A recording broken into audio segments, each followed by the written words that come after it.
Hi, I'm Tonya McGrath, executive producer and host of the PowerPLAY show. Today, history is made, and in spite of an insurrection and those who wanted to dampen this day, we are in a new era, a new administration, and a new hope of what tomorrow may bring. Join me and my special panel as we reflect back on this day, the day our President Joseph Biden and our Vice President Kamala Harris, the first woman and person of color, are sworn in as the 46th presidential administration in the United States. It's a day of change, and we will discuss what it all means on a special inauguration celebration. That's next on the PowerPLAY. From the studios at Hull Bay Productions, this is the PowerPLAY. Welcome to a special edition of the PowerPLAY. I'm Tonya McGrath. Today, in spite of those who tried to stand in the way of democracy, history was made. In spite of an outgoing president's unpresidential behavior, a new era begins. It wasn't the pomp and circumstance of inaugurations before, but the ceremony went on, and we come on this evening with a new administration led by President Joseph Biden and Vice President Kamala Harris. There's much to discuss and hope for in this new day, so we'll get right into it with my returning guests, Yvonne Spicer, Mayor of Framingham, Massachusetts, Darren Duarte, Director of Communications for the City of Brockton, Massachusetts, and Attorney and Chairman of the Urban League of Massachusetts, Joseph Feaster. My esteemed panel, welcome back to the PowerPLAY. Thanks for having us. Yes. Thank you. Thank you so much, Tony. Well, I think one of the questions we will be asked years from now will be, where were you when history was made swearing in the first female African and South Asian American vice president? Let's take a listen of her swearing in. Please raise your right hand and repeat after me. I, Kamala Davy Harris, do solemnly swear. Kamala Davy Harris, do solemnly swear that I will support and defend the Constitution of the United States that I will support and defend the Constitution of the United States against all enemies, foreign and domestic, against all enemies, foreign and domestic, that I will bear true faith and allegiance to the same, that I will bear true faith and allegiance to the same, that I take this obligation freely, without any mental reservation or purpose of evasion, without any mental reservation or purpose of evasion, that I will well and faithfully discharge the duties of the office on which I am about to enter. So help me God. So help me God.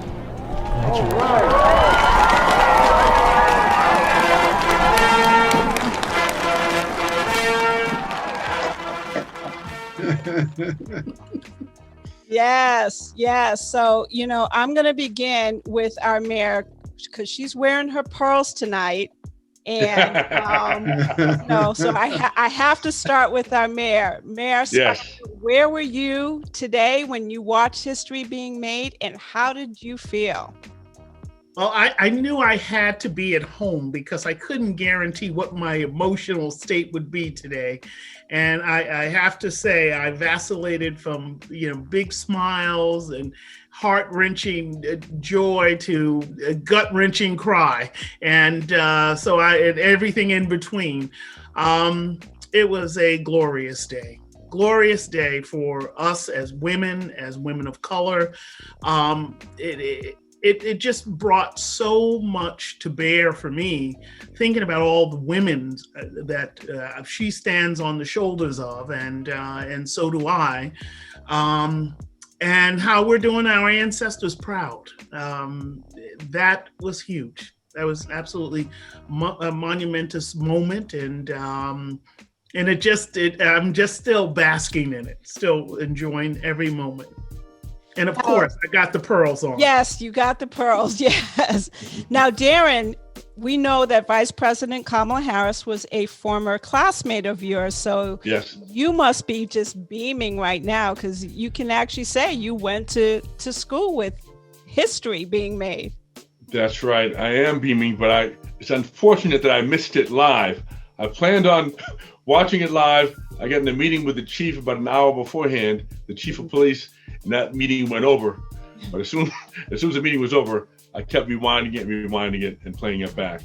And I got to tell you, it's just, it's a great feeling. When you're in college and you talk amongst yourselves and everyone says, oh, we're going to do great things. We're going to do great things. She did a great thing. Yes. She had the confidence, and we're just so proud of her. All right. And Attorney Joseph Feaster, where were you and what were your reactions today? Well, today was, it was surreal, after what we've endured for the past, I call it 5 years, to watch that today. And Tanya, in fact, what I thought when I was going to do this program, I was going to come in here with me, wear my red, black, and green in terms of ready to fight and to go. But today tempered me down quite a bit. And of course, just like Mayor Spicer, we're part of what we call the Divine Nine. We're the, fraternities and sororities. She's a Delta, I'm a Q. And I love my AKA sisters. So my sense of it was just to see the greatness, to see this change and to see something historic that was taking place today was just monumentous. But like I said, it was like a dream come true. And, one of the things that I reflected on was just the enormity of that moment. Here you had President Barack Obama with First Lady Michelle. You had President Bill Clinton with First Lady Hillary, President George Bush, and just the sense of pride. And I think I heard, and correct me if I'm wrong, once the swearing over, when she said, "So help me God," did President Obama not say, "All right now"? Did he not say that? I swear I heard something coming out of his mouth. So we have to play the tape.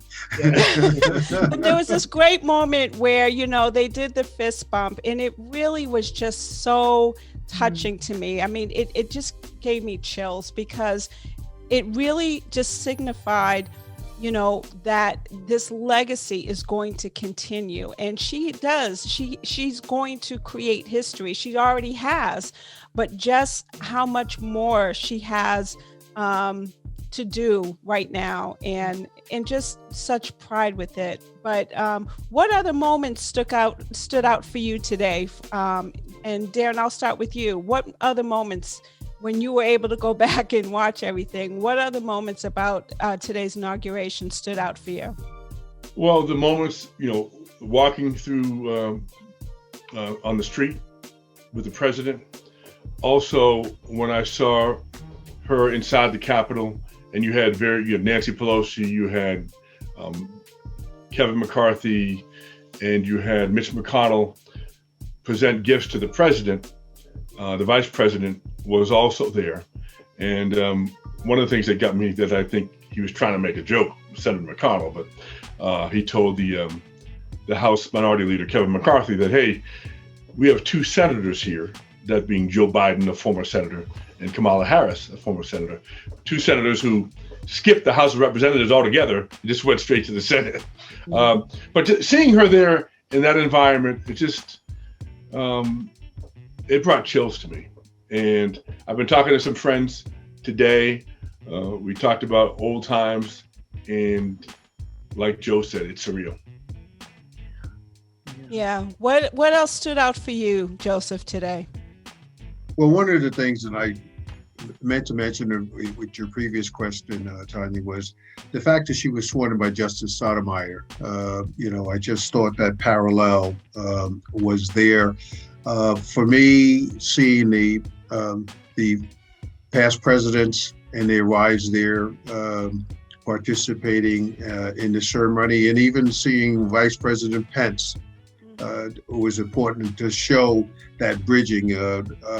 And it was upbeat because I think the recognition or the expectation was that this inauguration was not going to go off well without a hitch, and it did. And the last piece for me was to see that Capitol policeman who basically saved those senators have the opportunity to escort Vice President Kamala Harris to the podium.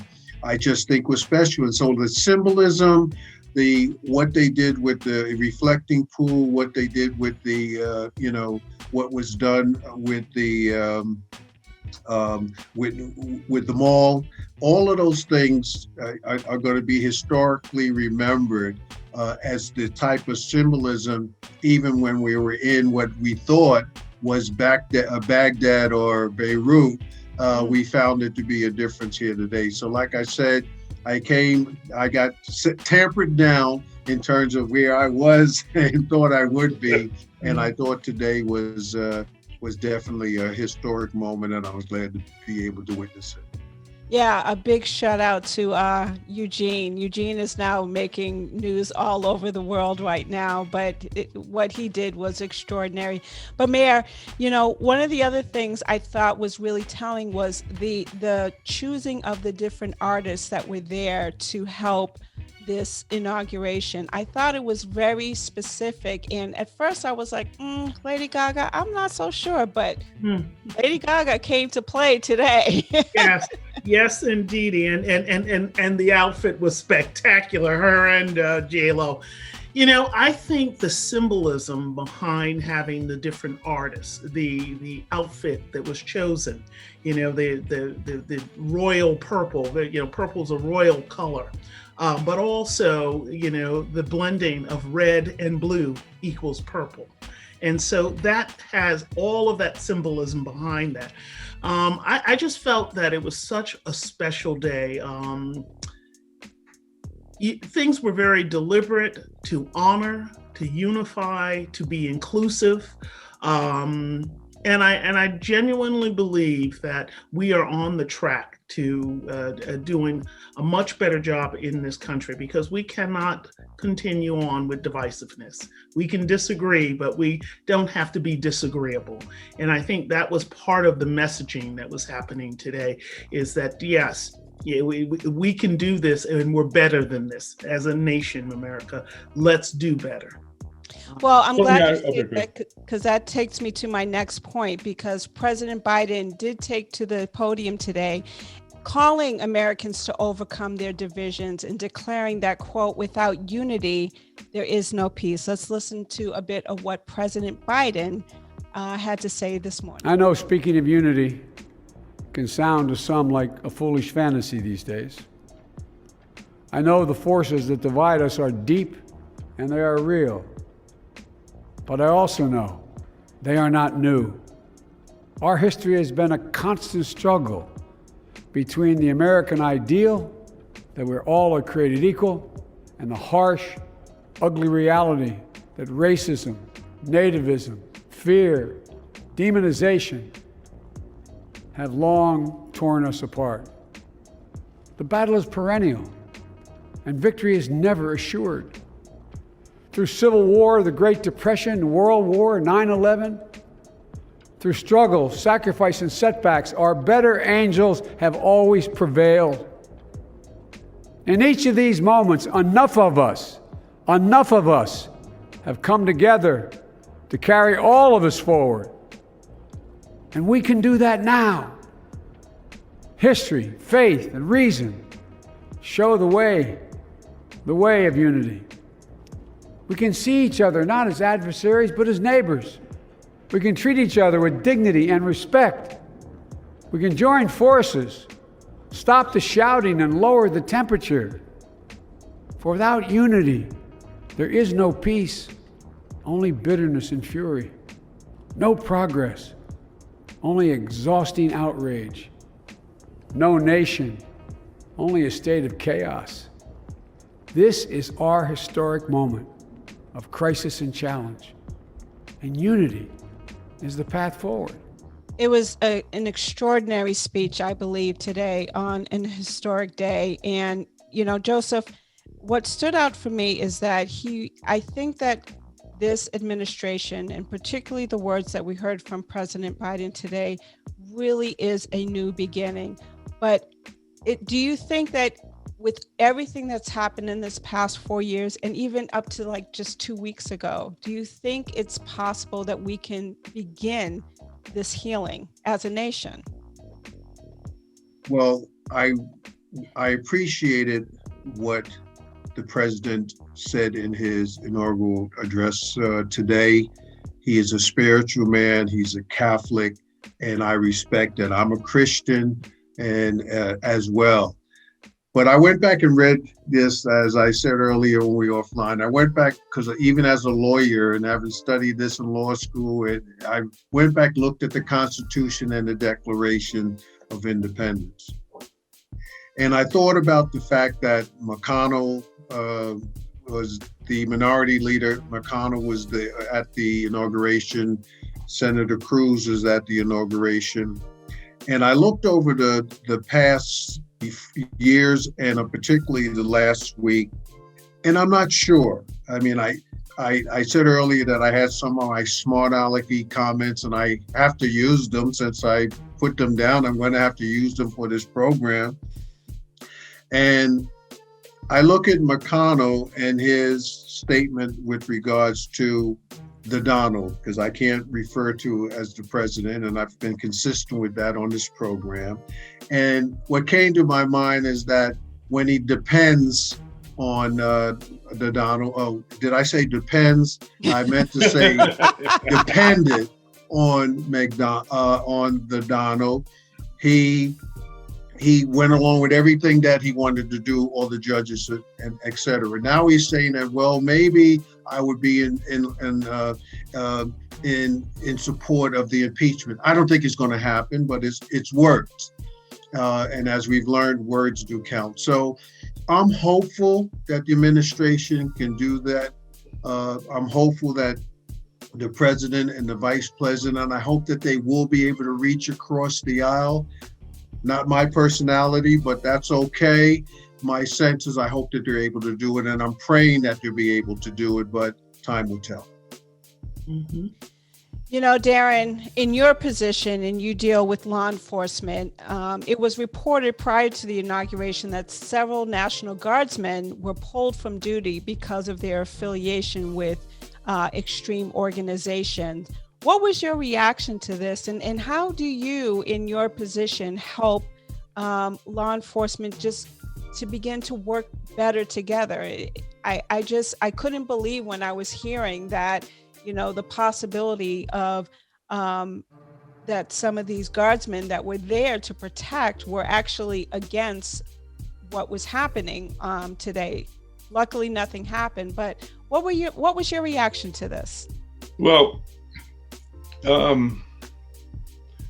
I wasn't shocked, somewhat surprised, but not shocked, because the divider and racist in chief has been, for the past 4 or 5 years, not only dividing this country, but also giving fresh meat or fresh red meat to law enforcement among his many constituents. Law enforcement, or he claims that's his bread and butter. So he talks a good game when it comes to law enforcement. So, I mean, he doesn't have all of the law enforcement folks, believe me, but so it didn't surprise me in that way. But I thought it was pathetic. You're supposed to be for the Constitution, not for a man. And one of the issues that we've had in this country for the past 4 or 5 years, now I say 5 years because the year before the election, he was also drumming up a lot of hate. He has turned the Republican Party into a cult. It's not a party anymore. You know, getting back to I want to jump on something that you asked Joseph, though. I was on Capitol Hill in the 1983 to 1985. I worked on the House side for a member of Congress from Chicago. And Reagan was president. Joe Biden was a U.S. senator. And in those days, when Joe Biden talks the way he talked today, those are the kinds of things that he got done. And Democrats and Republicans did work together. I mean, Tip O'Neill was the Speaker of the House. I mean, he fought with President Reagan an awful lot, but they went out, they had, beers together. Ted Kennedy would have drag out fights on the Senate floor and in some committees, but he'd also hang out with some of the opponents. They made things work. Yeah. And today, it seems so tough. I know they were talking.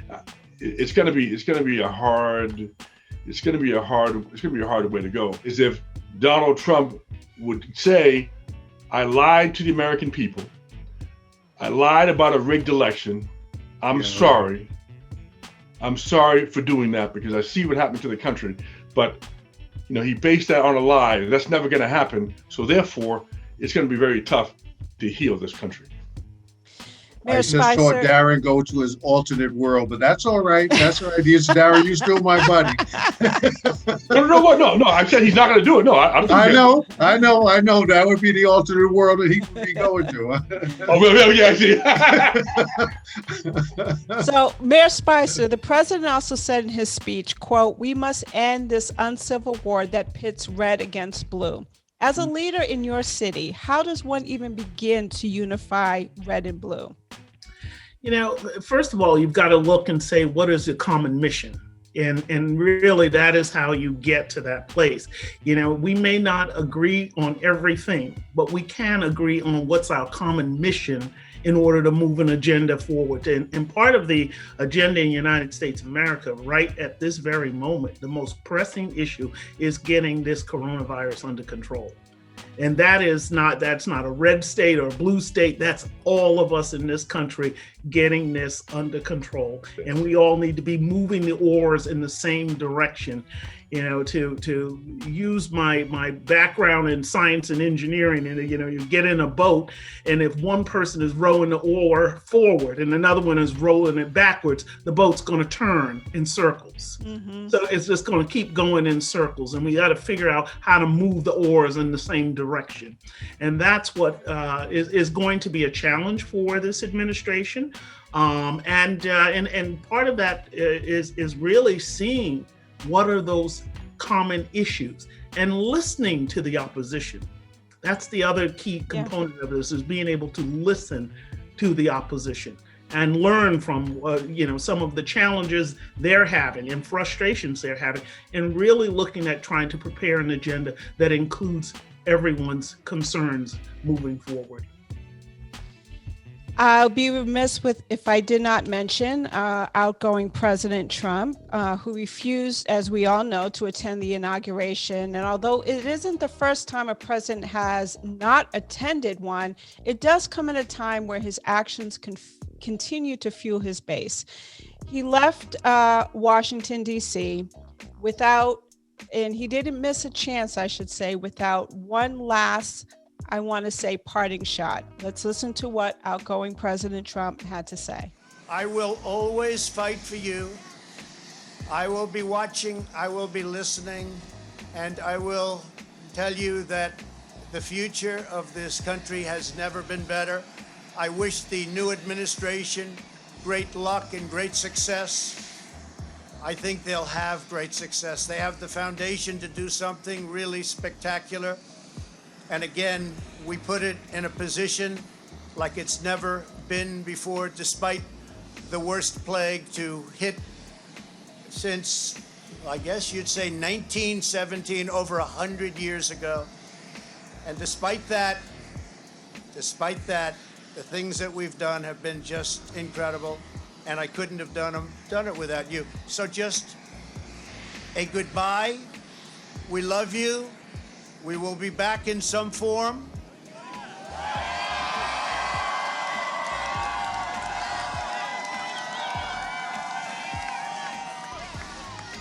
And again, I want to thank our Vice President, Mike Pence, and Karen. I want to thank Congress, because we really worked well with Congress, at least certain elements of Congress.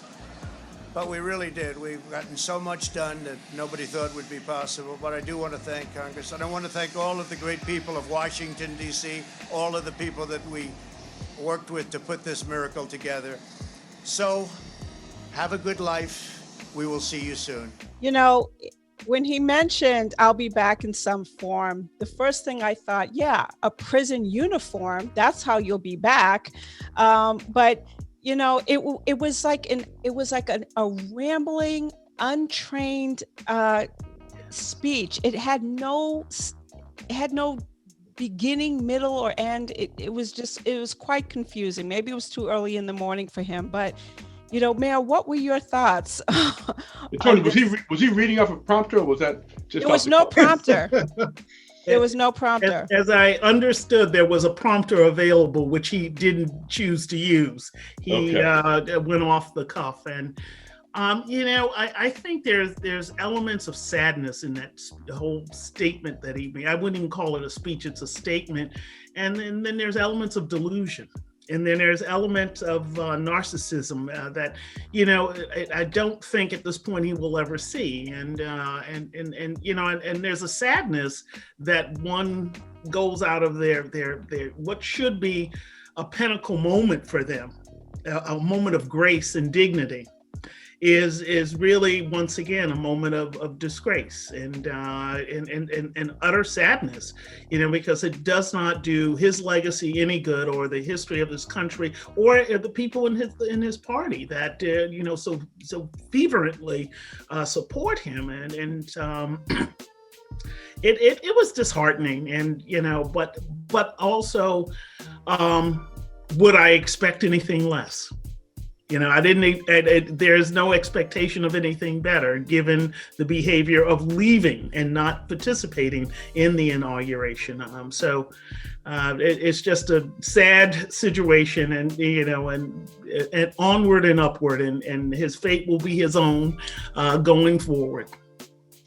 Joseph, what did you take from what he had to say, and does he even have any semblance of a positive legacy to even leave? I mean, it doesn't feel like it to me. I took nothing from it. In fact, I didn't watch it. I chose to start reading War and Peace. You know how big that book is. And so nonetheless, no, I listened to it on the news and certainly heard it here. And in fact, I heard that he left a note for President Biden. President Biden wouldn't divulge what it said, but interesting. No, I mean, he ended like he began. He was the Donald when he came down the escalator. He's the Donald when he left today. And like you said, Tanya, he'll be the Donald when he's wearing stripes. My sense is, he was going to be defiant. In what he said, was speaking to his base. He never mentioned the president and the vice president by name. So again, good luck, good riddance. I didn't listen at all. That was a part of it that I didn't need to hear. I didn't expect anything that would be earth-shattering or revealing or remorseful. So he's gone. The only thing I can say is, as former head of the Republicans, Michael Steele said, bye-bye. That's all I can say is bye-bye. And that was my sentiment with regards to his remarks. Let's hope it's bye-bye for good. Yeah, and Joseph, you just touched on this. It was reported that a speech was written, and it did have President Joseph Biden and Vice President Kamala Harris's name in it.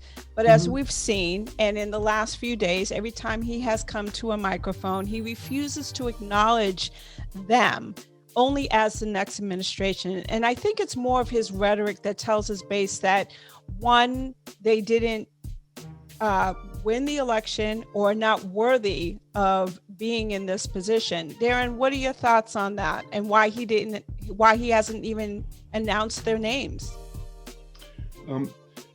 He's predictable. He's predictable, and he's going to always do the same thing. Why his followers can't pick up on that, I have no idea. When he hosted the show, the reality TV show, when he didn't win his third Emmy in a row, he said the fix was in, that's why he didn't get it. I mean, every time he doesn't get his way, he says the fix is in, which will tell you the opposite. If you have a half a brain, that is just him. But, some people go with him, and he likes to stick to his guns for some reason. Then again, too, when you're born into a life of privilege, none of us were born into, none of us got $1 million as a loan to start our life off. You're living in a different universe. So he's used to getting things his own way. And when he does it, he acts like a crybaby. Good riddance. And I hope we're done with him and the Republican Party is done with him, but we'll see. Well, he did say we'll see you again soon. Anyone, is that a frightening idea? Terrifying. Very terrifying. I think it's some of it is saving face, some of it is rhetoric, some of it is,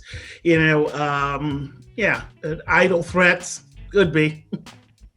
You know what, though? I think I know we hear a lot about that in his supporters. I'd be very surprised if he doesn't get put in prison. I'd be very surprised if he would jump back in the ring. He may talk about it and may use it to beat the Republicans over the head with it, but I'd be very surprised if he actually jumped in and tried to be a nominee for president again. I don't think he's going to go there again. Well, here's the things that I look at. Like I said earlier, I'm not certain that they're going to convict him in the Senate. I'm not sure. I don't know why Cruz and the other senator Holly wouldn't want that, since they would definitely keep him out of their mix for the presidential, because he will listen with 74 million folks who are supportive of him in the country. I mean, that's something that still is going to play well with regards to his longevity in that regard. My hope that, yes, if we do see him, that we see him sitting in my state of New York, in my city, in the Southern District, handling those particular matters.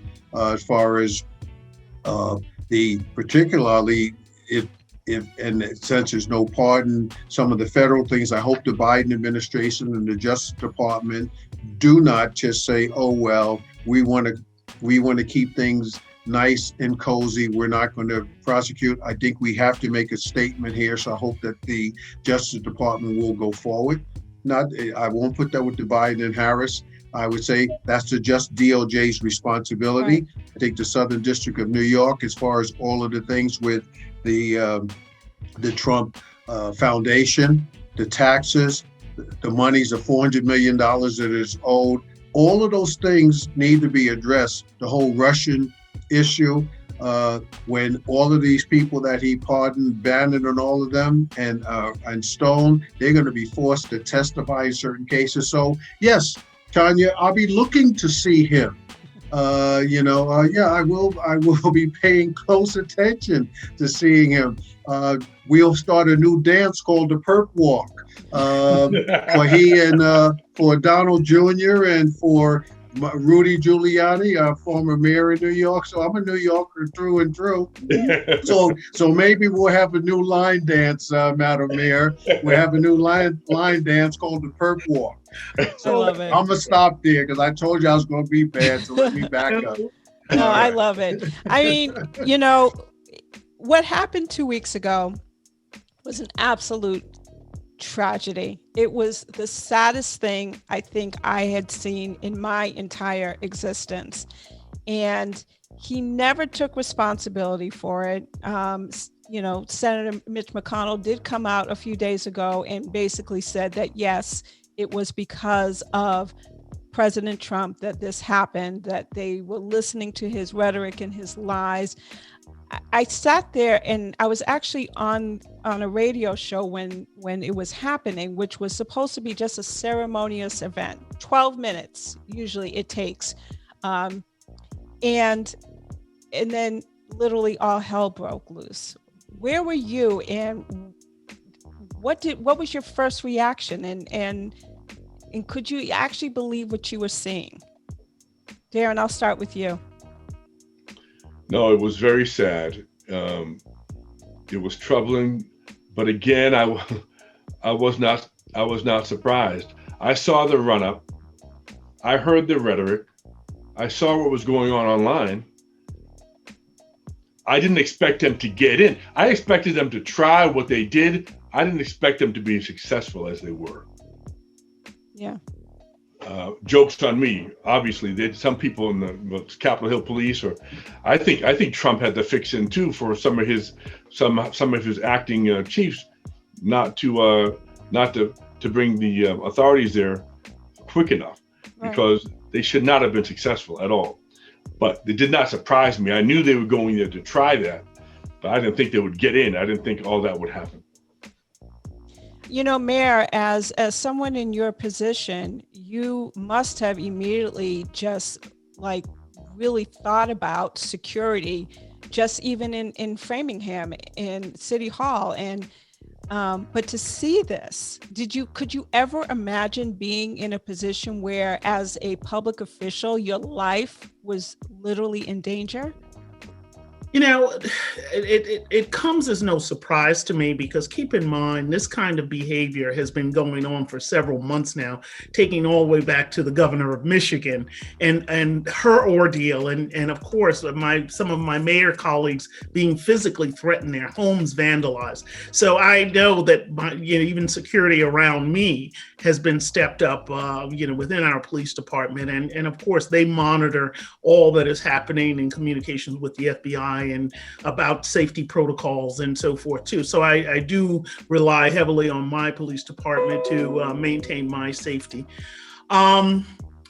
Just witnessing this assault on the United States of America by its own internal terrorists was just appalling to me. It was absolutely appalling. And to know that it was fueled by, I was 45 and, there was nothing that was happening that day that was about leadership, about moving our nation forward. And it will always be a horrible stain on this country, and as the most egregious act that I hope going forward we never experience that ever again in this country. And and people were killed and hurt, and so I think about all of those that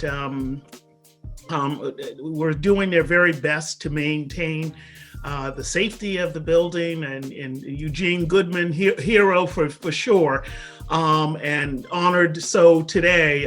But you just look and you say, to be overrun and overmatched like that, that should not happen at the Capitol building. And there were a lot of folks that fell down on the job there, and and it's being addressed, but it still is disheartening. It is. Joseph, were you angry with what you were seeing 2 weeks ago? No, I wasn't surprised. In fact, while I was watching it, I tried to call MSNBC, just like the Donald can think of a movie when he says, "I'll be back." He was following Arnold Schwarzenegger, I'm sure, in his comment. I'm a movie buff as well. I'm a believer in the Godfather trilogy, and in fact, I said to a reporter on one of the channels that I interviewed on that I analogize to Godfather Part 2, and any Godfather watchers out there, they go to Godfather Part 2 when Michael Corleone went by to visit his father at the hospital and found that there were no police officers there, and he had wheeled his father to another room, and that and I think it was the undertaker was the person, the baker or the shop owner that was out there who like they were guns, and then they drove off. Well, that's the same thing happened here.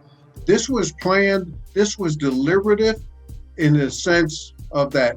And I said that on that particular day.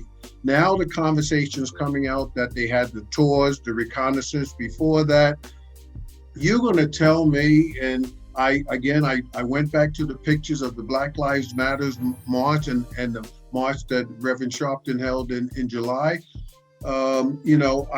I look back at those and I saw it. If you look back and you go into the archives, you look at the armament and the security that they had at the Lincoln Monument just on that particular day. So no one can tell me, and I'm sure I'm going to be right. I'm going to put my marker in right here. They're going to find out that this at the highest levels, that this was definitely orchestrated, planned, and the intent was for them to be able to breach the Capitol, and there was complicity on the part of persons at the highest level. And mark my words, remember Feaster said it here, that's what they're going to find, because that's what I felt as I was watching this. So was I surprised? No, I wasn't surprised at all. Sure, Joe, it was sad, but I wasn't surprised. Joe, I think the president told his acting heads of those agencies to stand down.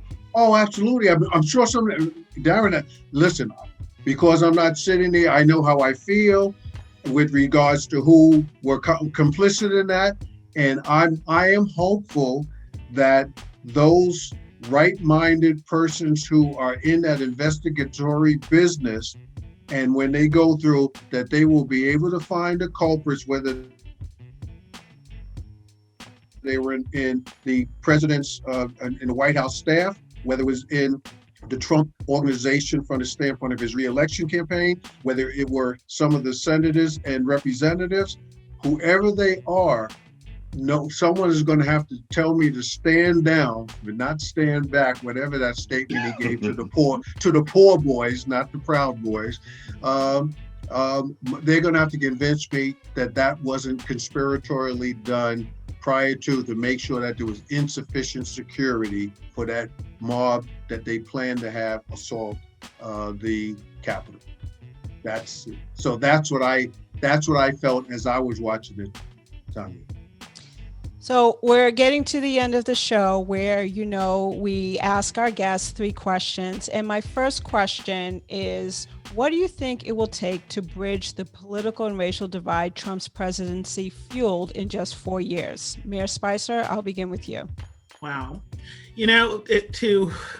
To think about the racial divide, keep in mind that divide has existed for hundreds of years. And, even the mere fabric of this country is built upon racial division. It's about power. It's about power and privilege. And that is one of the reasons we see such upheaval. The notion that power is being taken away and shared amongst those who have had traditionally less power is the most egregious thing and causing a lot of the upheaval, because there's never been a time where we've been told to share the power, or that it's advantageous for us as a whole to share the power, because they've always been a certain cohort that have been the power brokers. And all we have to do is look at all our institutions and look who has been in the leadership roles. So, it really is going to take an awful lot to dismantle systemic racism. I think the Biden-Harris administration is well on the way of rectifying some of those disparities and looking at the cabinet and how diverse that cabinet is, and also getting other voices in the community. And I think this is just laying the foundation, and more work will be done. But it is going to be 2 steps forward, maybe 1 step back, and also making sure that those that are feeling that they are disenfranchised, how to move that needle for them, to help them understand this is not taken away from you, it's adding to the quality of your life by having the diversity that we call ourselves the United States of America, that we're built on. So it's going to be some hard work. And I'm hopeful, and I'm willing to also roll my sleeves up and activate any way I can for the administration to be successful, because it's also us in our cities and towns, one city, one town at a time, moving America. That's how we think about America. The second question I'm going to pose to you, Darren. What should this new administration's focus be beyond unity? Well, beyond unity is something that Dr. Spicer touched upon, before, was getting this pandemic under control and hopefully wiped out. They have a challenge with the vaccines. The last administration, started out, you would think they were going to do something good, and they dropped the ball on that. So the vaccine is the big thing. Also, the president has this 1.9, I believe, trillion economic plan. I don't know if that's going to get through, but you have a lot of folks out there, a lot of middle class, a lot of folks, working class, who need a stimulus, And one of the things I don't understand, I really don't understand. The last time we had, and that's not just about the stimulus check, but I just want to bring this up. When they finally released the stimulus check, you saw, and you even had Trump and some of his folks in his cabinet praising look how good the economy is, look how good the economy is.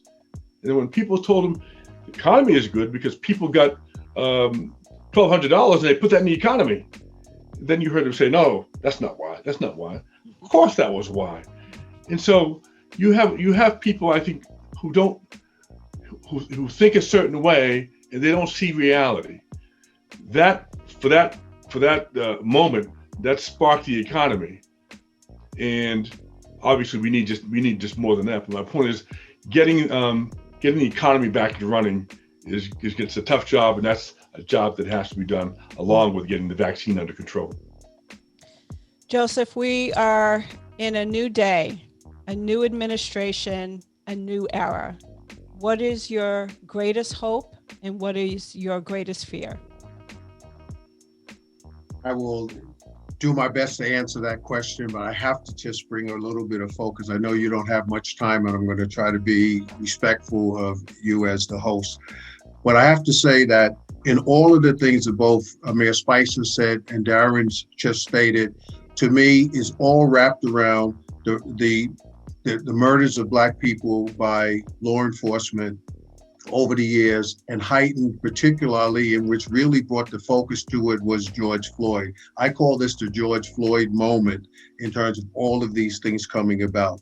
We need, as the mayor talked about in terms of the local involvement, we need the Stacey Abrams throughout the communities and cities throughout this country. We need the Jamie Harrisons in order to do that type of organizing, because if you don't have financial, you better have political power, and that's what was evidenced in Georgia. So my hope is that the economic piece, I hope that we can get this pandemic behind us. I'm hopeful that we can get the economy and get people back. People are suffering at this particular point in time, and I hope that we can have some more civility going forward, and I think this administration is prepared to do that. Mayor Yvonne Spicer, Joseph Feaster, and Darren Duarte, thank you for this special inauguration celebration. My hope is that this is the day, a beginning of healing, both physically with COVID and emotionally with our political divide. My fear is the damage of the last administration is far too much to mend. I thank you all for being with me this evening, and just hopeful for the next day. Yes. Thank you for having me. Yeah, onward and upward. Onward and upward. As always, you can listen to past episodes of the PowerPLAY wherever you subscribe to podcasts, including iTunes, iHeartRadio, and now Pandora Podcasts. You can also watch interviews on YouTube. Simply search Hull Bay Productions Media Channel.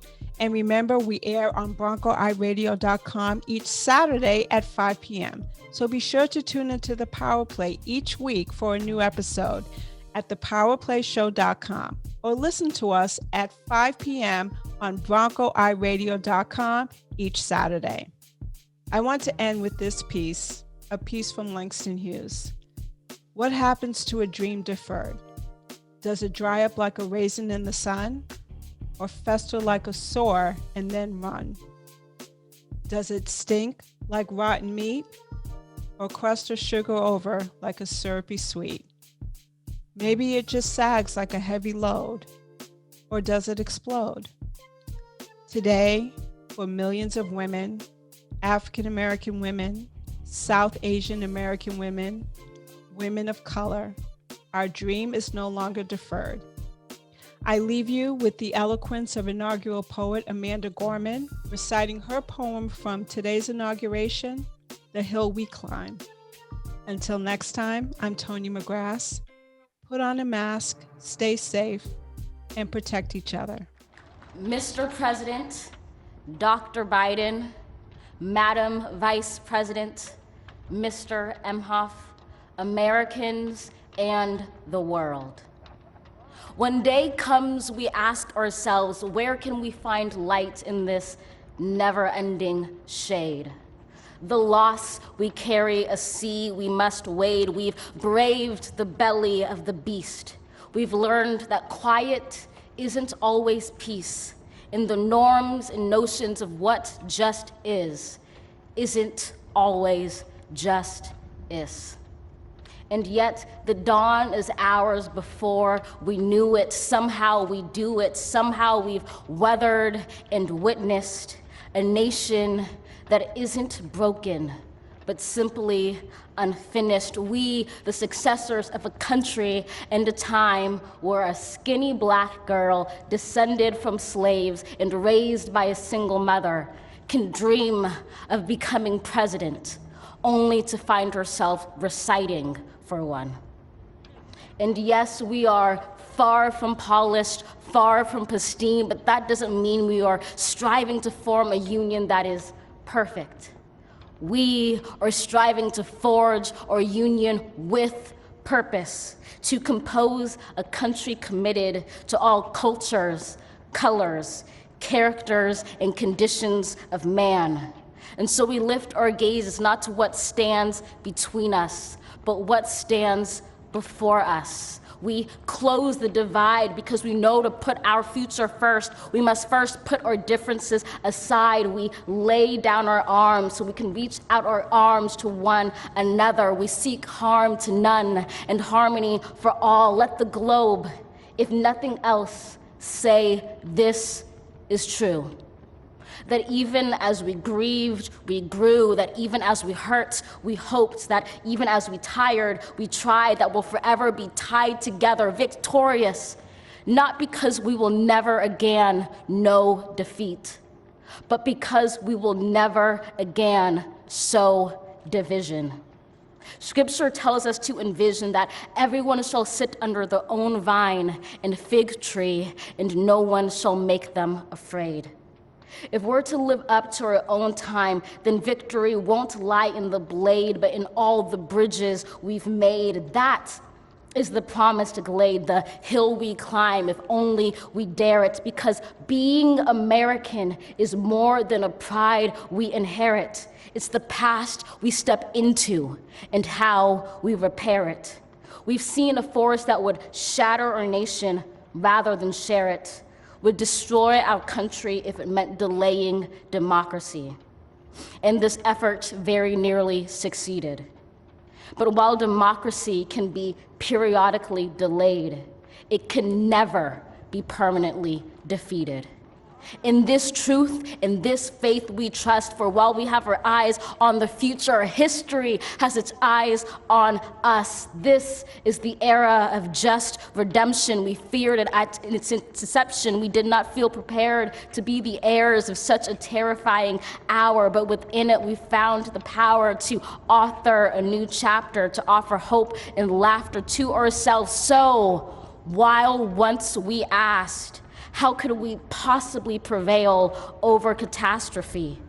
Now we assert, how could catastrophe possibly prevail over us?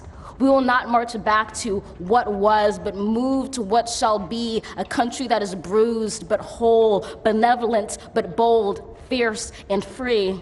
We will not be turned around or interrupted by intimidation, because we know our inaction and inertia will be the inheritance of the next generation. Our blunders become their burdens. But one thing is certain: if we merge mercy with might and might with right, then love becomes our legacy and change our children's birthright. So let us leave behind a country better than the one we were left. With every breath from my bronze-pounded chest, we will raise this wounded world into a wondrous one. We will rise from the gold-limbed hills of the West. We will rise from the wind-swept Northeast, where our forefathers first realized revolution. We will rise from the lake-rimmed cities of the Midwestern states. We will rise from the sun-baked South. We will rebuild, reconcile, and recover in every known nook of our nation, in every corner called our country. Our people, diverse and beautiful, will emerge battered and beautiful. When day comes, we step out of the shade, aflame and unafraid. The new dawn blooms as we free it. For there is always light, if only we're brave enough to see it, if only we're brave enough to be it.